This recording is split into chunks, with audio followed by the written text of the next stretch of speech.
Muy bien, mis hermanos, seguimos con el tema que empezamos en la novena clase. Todavía estamos en la novena clase. Sí. En esta sesión vamos a considerar solo el tema de lo que se llama sucesión apostólica, el concepto católico que dice que los apóstoles tienen sucesores que llevan la misma autoridad. Voy a leer para empezar la clase con el catecismo católico para que nosotros tengamos en mente con claridad lo que en verdad dicen ellos acerca de este tema.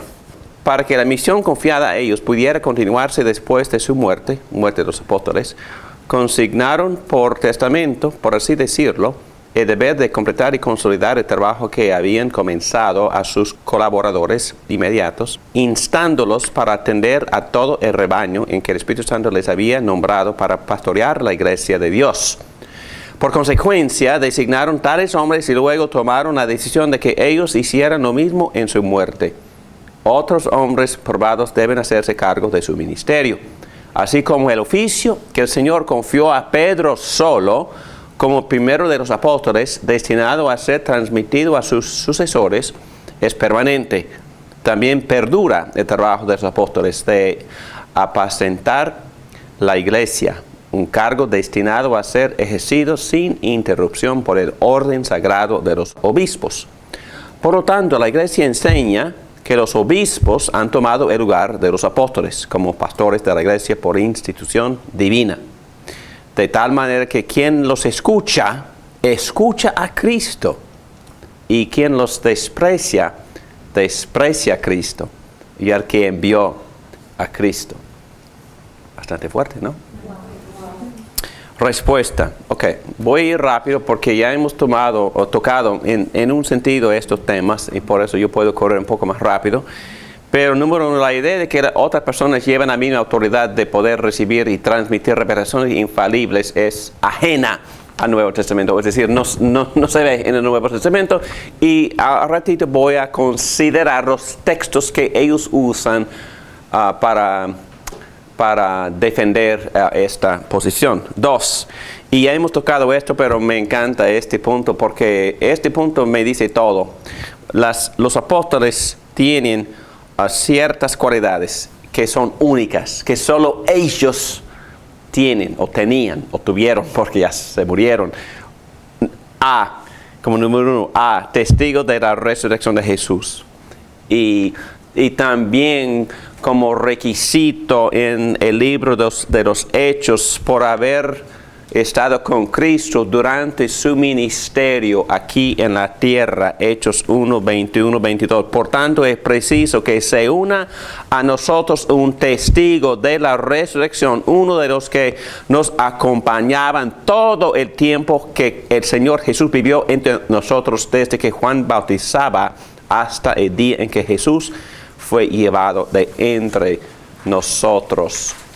Y aquí arriba, Pablo también afirma que los apóstoles tuvieron que ser testigos. Y 1 Corintios 15, versículo 5. La B, los apóstoles también fueron elegidos personalmente por Cristo. Gálatas 1:1, Pablo apóstol, no por investidura ni mediación humanas, sino por Jesucristo y por Dios Padre. Entonces ya hemos tocado estos textos en Gálatas donde Pablo dice que él fue comisionado directamente por Jesucristo, y en Marcos 3:14 Jesús comisionó personalmente a los 12. C. Los apóstoles recibieron el Evangelio, la revelación de Dios directamente de Jesucristo, y hemos tocado ya los textos que enseñan esto. Pablo dice que el Evangelio que él predica no es invención humana. También dice que ni recibió su revelación o su Evangelio de Pedro, porque ni visitó a Pedro. Esperó 3 años para subir a Jerusalén. Muy bien, la D. Los apóstoles fueron dotados de señales. Ya tocamos esos textos. Pudieron hacer milagros, pudieron levantar a los muertos. Entonces son signos que solo los apóstoles tuvieron. o como requisitos, como cualidades. Entonces, esos puntos son sencillos. Recibieron directamente sus revelaciones de Jesucristo, fueron comiciados directamente de Jesucristo, fueron testigos de Cristo resucitado y tenían la habilidad de hacer milagros. Entonces, de mi manera de pensar, esos hombres no existen hoy en día. Existen testigos de Cristo resucitado físicamente hablando, personas que pueden hacer milagros, personas con las cuales Cristo ha dado un montón de información para poder escribir en la Biblia. En la Iglesia Católica que hay santos, se dice que ellos han hecho milagros. Yo sé. No, tienen que tratar de conformarse a estos requisitos. Para canonizarlos, ¿no? Sí. Entonces, si para poder considerar tan especiales, sí, tienen que buscar evidencias de que han hecho milagros, o que habían hecho milagros. Y, ¿qué digo? Yo recuerdo cuando, no menciono nombres, pero un papá reciente se murió, estaban buscando en todos lados un milagro para poder canonizarlo. Por favor. Sin verdad, si milagros no tienes que conducir una investigación.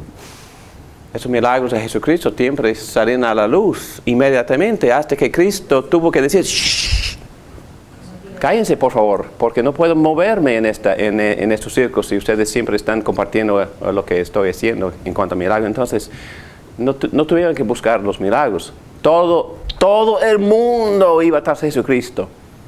Todo el mundo, cuando los apóstoles se aparecieron, quisieron que los apóstoles oraran por ellos, porque sabían que hacían milagros. Y, bueno, entonces no hay comparación, perdón. Por favor, no hay comparación. La Iglesia Católica le atribuye el milagro al santo, sin embargo la palabra no dice así. La palabra es que es en nombre de Jesucristo. ¿Cómo le atribuye el católico que el milagro lo hace el santo, cuando la palabra no dice eso? Yo confieso mi ignorancia total, felizmente. No sé, porque... Los santos no están muertos para Él, todavía están intercediendo por nosotros. Ok, pero para mí no hay comparación entre el apóstol Pedro caminando en la tierra, sanando a los inválidos y haciendo otro tipo de milagros, transmitiendo en sus sermones y en sus cartas las revelaciones espléndidas de Dios mismo, y Pedro había caminado casi 3 años con Cristo y era testigo del Cristo resucitado. Entonces, y también comisionado directamente por Jesucristo y recibió sus revelaciones directamente de Jesucristo, guiado por el Espíritu Santo para poder completar toda la verdad que Cristo quería compartir con él. Entonces, cuando combinan o cuando se combinan todos esos requisitos, no hay personas vivas hoy en día que califiquen. Y es mi único punto. Y entonces, metiéndonos en fórmulas de sanación, etcétera, etcétera, confieso mi ignorancia. Y en un sentido quizás es por perezoso, pero no me interesa. Y lo que me interesa es lo único de esta revelación. Y tampoco quisiera volver a decir que no estoy hablando en contra de Agustino, de Tertulio, de estos hombres fantásticos, ni de Tomás Aquinas, porque tenemos muchísimas riquezas de sus pensamientos, de sus escrituras. Estoy hablando en contra de poner sus escrituras en un nivel autoritativo, así como si fueran apóstoles. Porque yo también tengo mis héroes de la fe. Yo estoy creciendo en mi respeto para Juan Calvino, por ejemplo. Estoy creciendo en mi respeto para otros teólogos que estoy leyendo más que nunca en mi vida. Y estoy creciendo en mi respeto para los reformadores y los dijeron divinos, que escribieron otras confesiones en el siglo XVI. Entonces me encanta leer y estudiar sus pensamientos y sus escritos, porque son servidores de la iglesia que nos iluminan y que nos ayudan a aprender muchísimo. No estoy hablando en contra de ese tipo de don, porque la Biblia misma enseña que un maestro es un don que Dios le ha dado a su iglesia para bendecirla, para animarla, para edificarla, para prepararla, para capacitarla. ¡Qué bueno! No estoy hablando en contra de nada de eso, estoy hablando en contra de una tradición infalible, de una sucesión apostólica que dice que ciertos obispos tenían la misma autoridad de que tiene el apóstol Pedro. No, estoy hablando en contra de eso, nada más. Pero entonces se podría decir, si ocurre, por ejemplo, una sanación o algo, un milagro se puede decir, no sé, se puede decir que es una confusión, que eso lo hizo Dios o Jesucristo, pero la gente en la Iglesia Católica se lo atribuye a un santo. Ok, vamos a dejar de hablar de santos porque sería un capítulo por completo, tal como Mariología, tal como indulgencia, todo eso son temas larguísimos. Entonces, pero quizás para volver a tocar el tema de Susana, y hay una gran diferencia en que la iglesia, Dios ha distribuido dones en su iglesia y ciertas personas por sus oraciones y fe ven milagros. Ok, qué bueno. Pero esa persona no tiene las demás características o cualidades de ser un apóstol. No estoy hablando en contra de milagros. Dios hace milagros y a veces hace milagros a través de la fe de su pueblo. Fantástico. Pero es una cosa decir que una persona ejerciendo cierto don es como el apóstol Pedro o el apóstol Pablo que levanta a gente de la muerte. Entonces es otra cosa totalmente distinta. Y tampoco estoy hablando en contra de milagros. Sí, no, para nada. Nadie más que los apóstoles estaba calificado para escribir con autoridad infalible. Y ellos mismos insistieron en esto. Los mismos apóstoles constantemente insistieron en esto. 1 Corintios 14, 37. Si alguno se cree profeta o espiritual, reconozca que esto que les escribo es mandato del Señor. Pablo está diciendo eso de sus escritos. Mandato del Señor. 4. Los pasajes sobre imponer las manos. Yo leo uno. Segunda carta a Timoteo. Versículo 6. Por eso te recomiendo que avives la llama de don de Dios que recibiste cuando te impuse las manos. Ok. ¿Quién está escribiendo esta carta? El apóstol Pablo. ¿Y a quién? ¿Y quién es Timoteo? Ok, pero ¿qué hace Timoteo? ¿Qué está haciendo Timoteo en esta situación? ¿Está pastoreando? ¿Dónde? En Éfeso. Y Pablo está animándole por hacer recordar de la imposición de las manos. Y Pablo dice, yo te recomiendo que avives la llama del don de Dios que recibiste cuando te impuse las manos. Entonces, ¿qué don recibió Timoteo? ¿El don de apostolado? Es lo que dicen los católicos. Dice que él recibió el don de apostolado. Recibió la misma autoridad que tenía el apóstol Pablo. Es lo que los católicos enseñan con respecto a este texto. ¿Verdad? ¿Verdadero? ¿Falso? ¿Correcto? ¿Qué es lo que recibió? Muy importante. Es un texto que ellos usan. La guía del Espíritu. La guía. Y nosotros también hacemos lo mismo en nuestra iglesia. Impusimos la mano sobre Pedro. ¿Y qué tiene Pedro? ¿Autoridad de qué? Entonces, ¿qué tipo de autoridad tiene Pedro como anciano gobernante en la iglesia? Representante de la iglesia. ¿Representante? ¿Qué autoridad tienes, Pedro? ¿Velar por la iglesia? Cuidar por la pureza de la palabra. Por eso, ok. Orar, cuidar. Servir, Sí, gobernar, gobernar. ok. Y hablar con autoridad cuando Es basado en la palabra. cuando es pasado en la palabra de Dios. Ya tengo el texto. Ok, léelo, por favor. Ejercítate en el don que recibiste mediante la profecía, cuando los ancianos te impusieron las manos.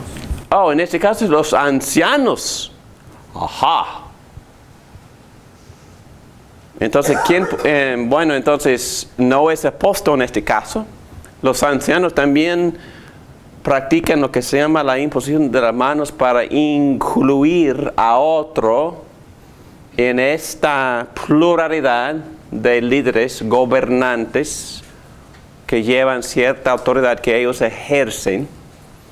Y en mi opinión, es una opinión, la interpretación de la mayoría de las iglesias protestantes es que la persona recibe el don que corresponde con su oficio. Entonces, el privilegio de servir, la autoridad de gobernar basado en la palabra, es lo que recibe.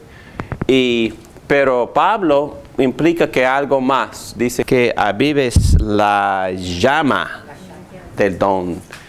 Entonces, para animarlo, quizás también se recibe con la autoridad, ánimo y cierto poder, cierta medida del Espíritu Santo para poder ejercer el don en esta nueva capacidad, un nuevo oficio.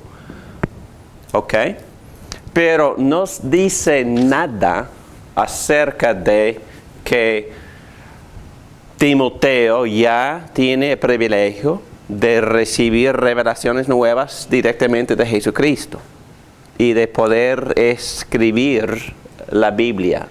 Entonces lo mismo pasó con Tito, y Tito también tenía la responsabilidad de también imponerles las manos en los demás ancianos, gobernantes y diáconos en Creta. Se llama en Creta. Y yo veo que la Biblia sí enseña, en cierto sentido, sucesión apostólica, pero que dice Judas, el mismo texto. Léelo, por favor, Marcelo. Judas 1:3. Queridos hermanos, he deseado intensamente escribirles acerca de la salvación que tenemos en común. Y ahora siento la necesidad de hacerlo para rogarles que sigan luchando vigorosamente por la fe encomendada una vez por todas a los santos. Wow. ¿Qué dice?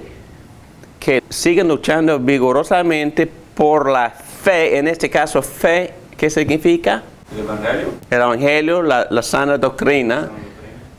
Y encomendada Una vez por todas a los santos. Entonces tú eres un santo, David, yo soy santo. Exactamente, felicidades. ¿Qué es un santo bíblicamente? Un creyente lavado, purificado, considerado 100% justo delante de Dios. Exactamente, un santo es un hombre santificado por la justificación de Jesucristo, punto. Entonces todos los creyentes son santos bíblicamente. Y cuando los apóstoles les escriben a los creyentes en la iglesia, les llaman santos. A todos. Todos los creyentes son santos. Santos en el sentido de que son separados, santificados por el Espíritu Santo cuando creen en Cristo. ¿Ok? Y cubiertos por la santidad de Jesucristo, por la justicia de Jesucristo. Ok, pero me encanta, enfatizamos vigorosamente por la fe encomendada una vez por todas. ¿Qué significa esa frase? Una vez por todas. ¿No implica cierta finalidad? Ok. ¿Qué es lo que tiene finalidad en este contexto? La fe encomendada tiene finalidad. Una vez por todas. Fue dada esta fe a los santos. Entonces está hablando de un contenido de conocimientos, de verdades, revelaciones, la fe encomendada una vez por todas. Ya está, ya tenemos. Y aquí está. Entonces, la responsabilidad es luchar vigorosamente por esta fe, una vez encomendada, una vez por todas, a todos nosotros los santos. ¿Ok? Muy bien, seguimos. 5. Ok, este texto, muy importante. Si me retraso, sepas cómo hay que portarse en la iglesia de Dios, que es la iglesia de Dios viviente, columna y fundamento de la verdad. Mis amigos católicos que amo muchísimo me dicen, sí, fíjate David, sí. Dice, la iglesia es el fundamento de la verdad, y hasta me dicen, la iglesia nos ha dado la verdad. Dicen que la iglesia nos ha dado la Biblia, ese fundamento de la verdad. Y dicen fuente. ¿Es lo que dicen estas palabras? Es más, por eso dicen, por eso argumentan los teólogos católicos que la iglesia tiene que ser el intérprete infalible. Por el argumento de casualidad, o es decir, si la iglesia, según esta lógica, es la que produjo la palabra, entonces de su posición superior es la única institución capacitada para poder interpretar de manera infalible la palabra. Y usa mucho este texto. Dice pero ¿qué significa este texto? Vamos a ver. La iglesia tiene una misión de extender la palabra, columna. Entonces, columna para lanzar. Y yo creo mejor entenderlo. Sí, la iglesia también protege. Me gusta mucho en la versión antigua, en español, la versión, la Reina Valera dice, la iglesia es el baluarte de la verdad. Me gusta mucho esa palabra. ¿Por qué es un baluarte? Una columna inmovible. ¿Qué es su propósito? Sostener y proteger. Claro que sí, la iglesia tiene la responsabilidad de sostener y proteger la verdad. Pero eso no implica fuente ni origen. ¿Ok? ¿Me entienden? Baluarte, fundamento, es la base de nuestra misión, exactamente. Y también la iglesia tiene muchísima responsabilidad como baluarte, sostener, enseñar y defender. Parte de nuestra responsabilidad es ser personas que tienen una muy buena apologética. Si vienen los que acusan o los que refutan, tenemos que hablar para decir que no, esta es la enseñanza, la pura doctrina. Y esta es la manera que la iglesia siempre a través de los siglos ha entendido este pasaje. Y es más, porque estoy hablando como si fuera un romano. ¿Quién es el intérprete infalible de la Biblia? Jesucristo. Jesucristo, el Espíritu Santo, el mismo que inspiró las palabras. Y por eso los reformadores dijeron que la manera correcta de interpretar las Escrituras es por medio de la misma Escritura, exactamente. Entonces, si tú quieres entender lo que el Espíritu Santo ha enseñado en este texto, hay que buscar otro texto muy parecido y quizás que donde el Espíritu Santo se expresa en otras palabras, y para mí en este caso, en este contexto de mi cultura y en este tiempo, quizás entendería lo que Pablo dice en Tito mucho más de lo que él dice en Timoteo, por ejemplo, del mismo tema. Y por eso lo hizo el domingo Marcelo. Yo lo hago todos los domingos. Cuando estoy tratando de dar luz a un texto, ¿qué hago? Yo busco otros textos. ¿Por qué? Porque el intérprete infalible de las Escrituras, escrita por el Espíritu Santo, es el mismo Espíritu Santo. Y voy a ver cómo el Espíritu se expresa en otro texto sobre el mismo tema, para dar luz a este texto. ¿Ok? Y por supuesto está bien consultar a otros que están haciendo lo mismo, pero no estamos diciendo que hay un magisterio formal que me diga con certeza infalible lo que significa el texto. ¿Pregunta? Muy bien, termino rápidamente porque ya se marcha el tiempo. Ok, aquí hablando de esta lógica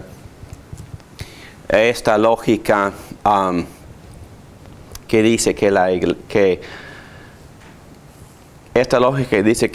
por el hecho de que la iglesia produce la escritura, tiene que ser el intérprete. Estos textos, en mi opinión, enseñan otra cosa. ¿Alguien quisiera leer 1 Pedro 1, 20 a 23? Ingrid, por favor, ese texto, 1 Pedro, capítulo 1, 20 a 23. Cristo, a quien Dios escogió antes de la creación del mundo, se ha manifestado en estos últimos tiempos en beneficio de ustedes. Por medio de Él, ustedes creen en Dios, que lo resucitó y glorificó, de modo que su fe y su esperanza están puestas en Dios. Ahora que se han purificado, obedeciendo a la verdad, y tienen un amor sincero por sus hermanos, ámense de todo corazón los unos a los otros, pues ustedes han nacido de nuevo, no de simiente perecedera, sino de simiente imperecedera, mediante la palabra de Dios que vive y permanece. Entonces, según este texto, el versículo 23, ¿qué es lo que está creando la iglesia? O produciendo la iglesia. Según el versículo 23, ¿qué es lo que está produciendo la iglesia? Bueno, escucha otro texto.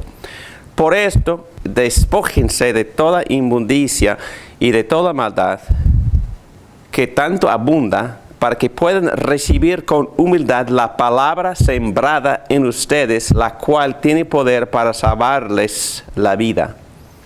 Y Pedro dice lo mismo, pues ustedes han nacido de nuevo, no de simiente perecedera, sino de simiente imperecedera, mediante la palabra de Dios que vive y permanece. Sí, pero ¿qué es lo que la palabra, esta simiente, produce? ¿Qué produce esta simiente? La resurrección en nuestras vidas, vida nueva, Salvación. regeneración completa. ¿En quiénes? En nosotros. Wow. Entonces, ¿y qué está produciendo esta simiente? Entonces, ¿cuál produce qué? ¿La iglesia produce la palabra o la palabra produce la iglesia? La palabra. Estos textos se aparecen en todos lados. Es la palabra que está llevada milagrosamente por el Espíritu Santo, que produce, que crea, que edifica, que hace crecer la iglesia. La palabra produce la iglesia, no al revés. La iglesia no produce la palabra. ¿Pastor, los católicos dicen eso? ¿Que la iglesia produce la palabra? Sí, claro. Con esas palabras exactas. Y es que no existió la Biblia hasta que la iglesia pronunció Biblia. Estos libros. Y tomamos, no desarrollé este tema porque nosotros pensamos que la iglesia no produjo la Biblia. La iglesia reconoció lo que el Espíritu Santo había producido, la Biblia. Y la iglesia en sus consejos, en sus concilios, sí, reconoció. Ellos no votaron en todos los libros del Nuevo Testamento para nada. Votaron en más o menos 5 nada más porque había cierta controversia, pero la iglesia ya había recibido antes. Tomamos todo esto, estudiamos todo esto en el curso sobre la autenticidad histórica de la Biblia, porque por el segundo siglo, estoy hablando de los primeros años del segundo siglo, la iglesia ya había recibido informalmente, ya estaba utilizando en sus iglesias 20 libros del Nuevo Testamento. 20. Y tenemos evidencias de que los pastores de las iglesias en aquel entonces, muy temprano en el desarrollo de la iglesia, estaban citando en sus cartas los pastores 20 de los ¿cuántos libros del Nuevo Testamento? De los 27.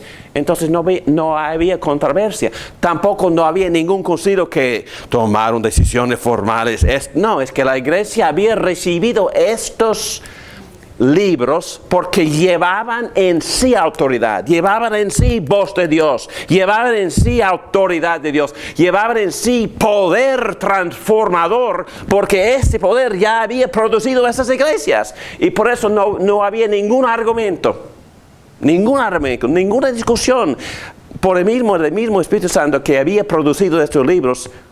Y por medio de predicar el contenido de estos libros, la iglesia existió y siguió creciendo. Entonces la iglesia nunca debatieron acerca de estos libros. Es que nada más estaban reconociendo y recibiendo, por supuesto que sí, porque fueron escritos por un apóstol o por un socio del apóstol, pero más que nada porque el libro en sí fue autentificándose.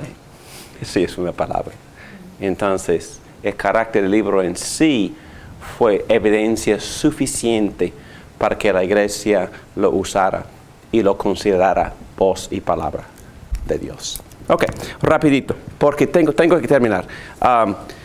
Número 6. Es contraproducente el insistir en que la sucesión apostólica resulta de los obispos que con revelación infalible e interpretación, dado que la historia de la iglesia está llena de graves contradicciones y herejías de la iglesia, entre comillas, infalible. Y entonces casi no es necesario dar evidencia de esto. La mariología, la confusión acerca de lo que es un santo, ventas de indulgencias, asunción de María, es decir, que nunca murió, es que ascendió al cielo, así como Jesucristo, María que no tuviera pecado, la aceptación de los libros no proféticos ni apostólicos, los apócrifos, entonces errores graves que la iglesia cometía. Bueno, hay muchos ejemplos, un puntito más. O dos puntitos más. La iglesia protestante no acepta la presuposición de que la iglesia haya producido la Biblia. Ya me metí en ese argumento, por eso no acepta el argumento que dice que la iglesia necesariamente tiene que ser el intérprete infalible de la Biblia. Entonces este es un argumento de la filosofía, de la lógica, de la causación. Entonces ya hemos hablado de esto. 8, y punto final. Ellos enfocan mucho en este texto. Yo te digo que tú eres Pedro. En Mateo 16, 18, y sobre esta piedra edificaré mi iglesia, primer papa, obviamente, y las puertas del reino de la muerte no prevalecerán contra ella.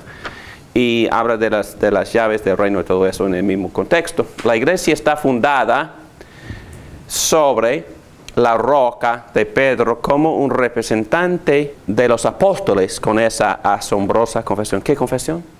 ¿Qué había dicho Pedro antes de que Cristo le dijo, tú eres Pedro y sobre esta piedra edificaré mi iglesia? Tú eres el Cristo, el Hijo del Dios viviente. Perfecto. Entonces Pedro, como un representante de los apóstoles, con esa confesión asombrosa, es sí el fundamento de la iglesia. Definitivamente, con Cristo como la piedra angular. Pero ¿qué dice Efesios 2:20? La iglesia edificada sobre un fundamento de los apóstoles y los profetas, siendo Cristo Jesús mismo la piedra angular. ¿Qué hice? ¿Qué acabo de hacer? Okay. ¿Cómo interpreté Mateo 16, 18? Con la misma Biblia. Con la misma Biblia. Yo fui a otro texto que aclara totalmente el texto. Porque dice Pablo con claridad que ¿cuál es el fundamento? El fundamento consiste de Antiguo, Nuevo Testamento con las enseñanzas infalibles de los apóstoles, pero como Cristo la piedra angular. ¡Qué claro! Sumamente claro, pero otros textos dicen lo mismo. Dicen que Pedro también dice en 1 Pedro 2:6, así dice la Escritura, miren que pongo en Sion una piedra principal, escogida y preciosa, y el que confía en ella no será jamás defraudado. 1 Pedro 2:5, también ustedes son como piedras vivas, entonces las piedras siguen, ¿verdad? Entonces, apóstoles y profetas, piedra. Pedro, piedra, definitivamente piedra. Confesión asombrosa, tú eres el Cristo, el Mesías, el Hijo de Dios viviente. Piedra, fundamento, claro que sí. Los demás apóstoles confesaron eso, fundamento, pero Cristo es la piedra angular. Por supuesto que sí, estamos edificados sobre los profetas, Antiguo Testamento, sobre, y la iglesia es otra enseñanza que dice con claridad que la iglesia empezó con los profetas, ¿ok? Con Adán, con Set, con Abel. Piedra, profetas, piedra, fundamento, apóstoles, piedra más importante, piedra angular. Jesucristo es la roca sobre la cual la iglesia está fundada. Ok, muy bien, pero las piedras siguen, soy piedra también, ustedes son piedras.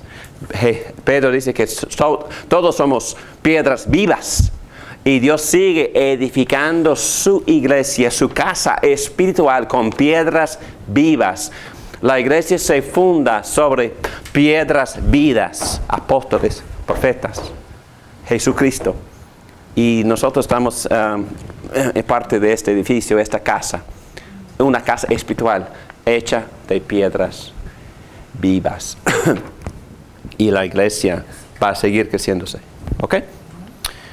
Así veo el texto. Y así ven todos los protestantes el texto.